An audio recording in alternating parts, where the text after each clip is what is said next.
Alors c'est intéressant parce qu'effectivement, on n'est pas dans un débat politique ou écologique, on est vraiment sur la question économique et là ça donne un tout autre éclairage justement et de bonnes réponses à cette question du gaz de schiste.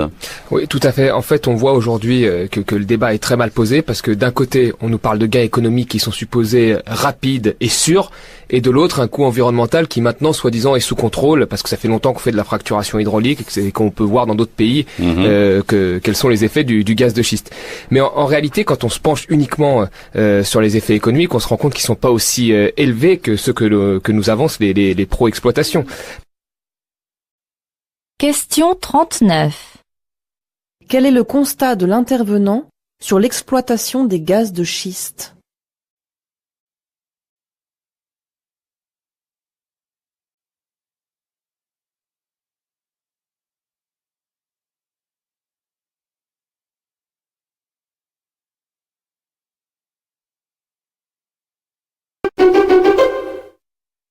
Peut-être aurais-je dû moi aussi faire l'acquisition de l'un de ces nombreux manuels du bonheur proposés par la librairie Erol.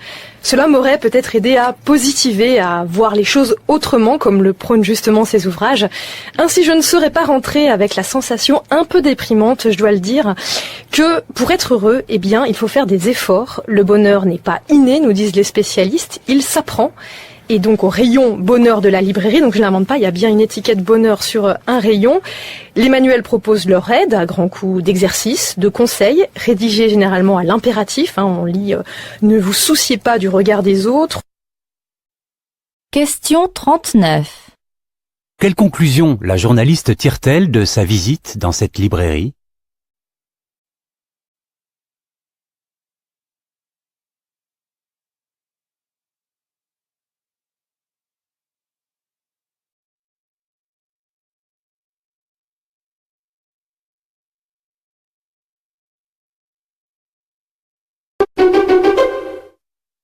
On part du principe que nos vies contemporaines étant ce qu'elles sont, peu à peu, si on n'y prend pas garde, vont être expulsées de nos journées tous les temps d'attente, de non-action. On est sans arrêt soit en train de nous engager dans des actions, faire des choses avec nos mains ou avec notre cerveau, soit nous nous reposons dans des distractions. On regarde si on a des messages sur Internet, on écoute de la musique, on se passe un film. Mais à aucun moment, notre cerveau n'entre sur un mode très simple qui est d'être là, conscient que je suis vivant, conscient que j'appartiens à un ordre naturel et juste contempler et ressentir ce phénomène.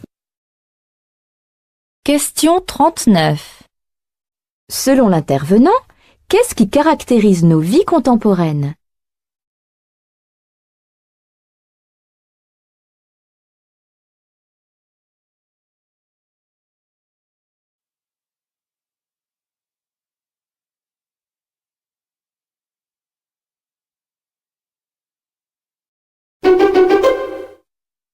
Au mois de mars dernier, l'AUF, Agence universitaire de la francophonie, organisait à Dakar ses journées scientifiques autour du thème de l'appropriation du français par les écrivains d'Afrique.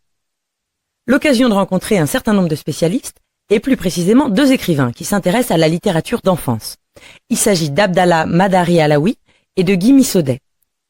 Depuis longtemps, ils essaient de cerner l'évolution de cette littérature destinée à la jeunesse, qui au départ ne se différenciait peut-être pas tellement de ce qui est production littéraire, et puis en prenant de l'ampleur, commençait à avoir une identité propre. Question 39.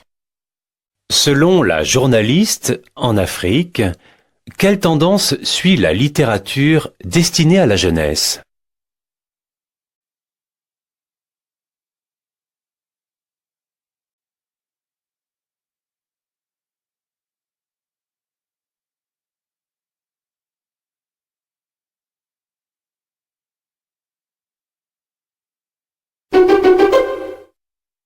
Avant-hier, dans une tribune officielle, une élue française a brisé un tabou, et sans doute heureusement. En parlant des États-Unis d'Europe, comme de l'objectif ultime du processus d'unification européenne, elle a d'un coup redonné une clarté à cette entreprise si complexe qu'elle en est devenue obscure à tant d'Européens. De crainte de passer pour de doux rêveurs, romantiques, utopistes, ignorants des réalités politiques, Même les plus déterminés des partisans de l'unité de l'Europe n'osaient plus employer l'expression de Victor Hugo. On ne peut pas, dit-on, ce serait briser net un consensus, ce serait rompre avec certaines nations, susciter de nouvelles querelles bien plus violentes encore que celles du traité constitutionnel. L'idée véhiculée par les États-Unis d'Europe, c'est-à-dire des États soumis à un pouvoir fédéral, n'est pas du tout à l'ordre du jour. Question 39. Selon le chroniqueur, pourquoi l'expression États-Unis d'Europe est-elle taboue ?